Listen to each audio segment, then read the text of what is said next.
Tá gravando. Tá.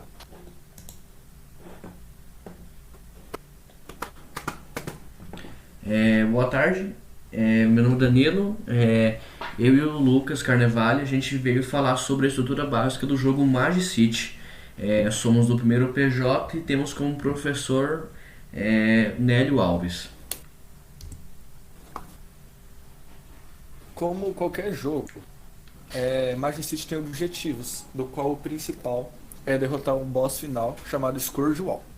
Ele pode ser, ele pode ser encontrado após você chegar no 20º distrito, que você passando por várias fases você chega lá.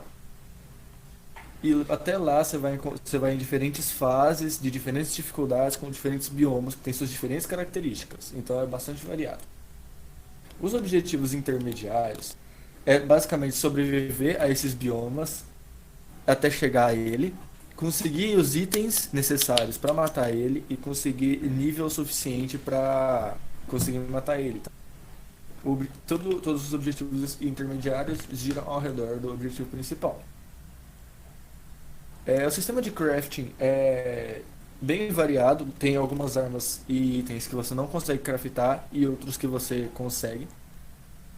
E um item depende do outro. Por exemplo, se você for pegar ouro, você precisa de uma careta de ferro. E aí vai sucessivamente. Tipo, o metal que você tem que coletar tem que ter um metal próximo a ele para você conseguir coletar. Quando você vai abrir o jogo, você cria seu personagem. Que basicamente você escolhe entre uma das raças, que são várias, e cada uma tem suas características e itens principais. Você também escolhe a distribuição de pontos entre as características do seu personagem e duas habilidades que aumentam alguns status. Outra característica de estrutura básica de um jogo seriam os obstáculos, né? E no Magic a gente tem somente dois tipos de obstáculos, que seriam os inimigos e o próprio ambiente. Na parte dos inimigos a gente possui é, diferentes tipos de inimigos com diferentes habilidades, ataques, sejam eles passivos ou ativos, diferentes quantidades de vida e dano e diferentes drops de item, ou seja, cada vez que você mata uma diferente criatura, ela pode deixar um item diferente.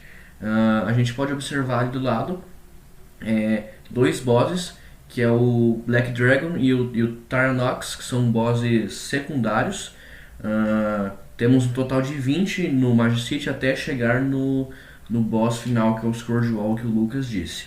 E ali no canto inferior direito a gente tem o Ice Knight, que é um mob, que é um tipo de criatura que ele não aparece só uma vez, mas ele pode ser spawnado, né? Ele pode aparecer em diferentes momentos do jogo. Como obstáculos no ambiente, a gente possui três tipos de obstáculos. E como o Lucas disse, é, cada fase do Magic City é um tipo de bioma. Tundra, floresta, pântano.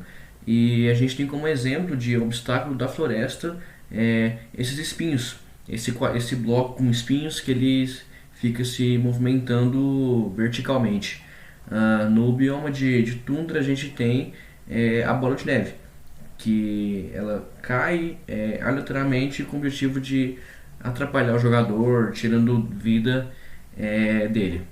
E em outro ambiente a gente tem as bolhas venenosas. A qualidade ficou um pouco ruim porque elas são bem pequenas mas ainda assim elas dão dano.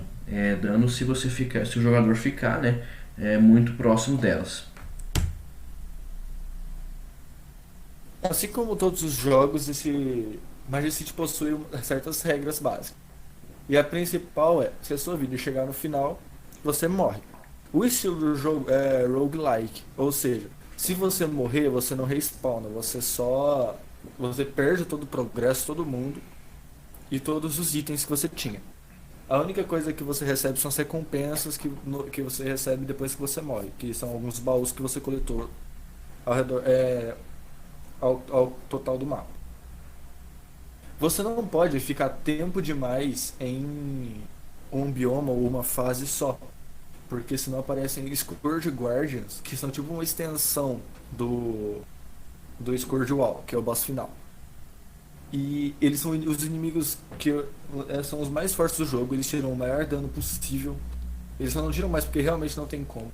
E eles começam a te perseguir. Então você tem que correr pra chegar numa porta que tem no final, que eu vou explicar daqui a pouco. Alguns itens só podem ser feitos em cidades, com certos NPCs, como armaduras e barras de metal. As cidades ficam entre os biomas. Vamos supor que você está saindo de uma fase para ir para outra. Entre essas fases tem uma cidade. E nessa sempre vai ter alguém que fabrica armaduras e melhora os metais para você. Por exemplo, se você tem metal bruto, você não consegue trabalhar ele. Só se você for na cidade com o NPC que faz isso. É necessário que você constantemente coma itens que obviamente têm que ser comestíveis, que dropam geralmente de bosses passivos, mas também de outros. Se esse item comestível tiver cozido numa fogueira, você ganha, ele recupera mais da sua barra de fome. Se a barra de fome se esvaziar completamente, você perde a vida de forma gradativa. No final de uma fase, você tem que escolher entre três portas que vão definir qual bioma você vai. Depois dessas três portas, primeiro você vai para uma cidade e aí depois você vai para esse bioma.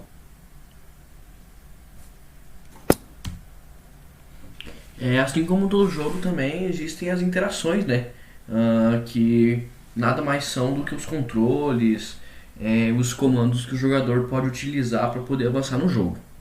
O Mario City é um jogo bem simples nesse quesito. Assim como todo jogo, ele tem botões direcionais, que no caso seria o A e o D, que movimentariam o personagem para a esquerda e para a direita. O personagem tem a habilidade de pular, então ele consegue escalar, ele consegue atingir plataformas. E como o Lucas disse, existe um sistema de crafting e de gerenciamento de itens nesse jogo. Então a gente possui teclas para isso, que seria ou o R ou o Tab. E a gente consegue acessar o menu de crafting através do Shift Click. E como o Lucas disse, a gente consegue, o jogador consegue, né, fabricar alguns itens, mas a maioria deles são fabricados em cidades, em NPCs próprios. E a gente consegue interagir com esses NPCs e com as portas que a gente consegue ver ali no canto inferior direito, utilizando a tecla W. E a partir que você vai progredindo no jogo, a gente observa que o jogador vai adquirindo certas habilidades. Teleporte, velocidade, uma velocidade aumentada, uma força aumentada, e a gente consegue utilizar essas habilidades usando ou o X, ou o Z, ou o C. E para lidar com os monstros e até para poder minerar, coletar itens, a gente tem o botão esquerdo do mouse, que ele serve para atacar, para minerar, para coletar itens. E o botão direito do mouse, você vai usar o item que você tiver selecionado na sua scroll bar, né? Que assim como muitos jogos é uma reunião. Por exemplo, como no Mario City a gente tem 5 espaços que você consegue colocar 5 diferentes tipos de itens: comidas, armas, poções. Então o item que você estiver segurando e apertar o botão direito, você vai consumi-lo. E a gente consegue mudar esses itens a partir do scroll do mouse, aquela rodinha do meio, né? E o personagem consegue dar dash, que é tipo uma corridinha rápida, tipo um desvio, usando as teclas Q e E. E outro tipo de navegação nessa scroll bar, nesse atalho rápido de itens, né, que a gente pode dizer, é usar as teclas 1, 2, 3, 4 e 5, que respectivamente são as teclas dos itens que você tem ali selecionado. E é isso, a gente trouxe essa linda imagem que a gente achou muito bonita sobre o jogo. E é isso, a gente queria agradecer. Muito obrigado e Lucas. É só isso mesmo. Só isso mesmo. É isso mesmo. Beleza, então. Obrigado, professor. Boa tarde, né? E muito obrigado.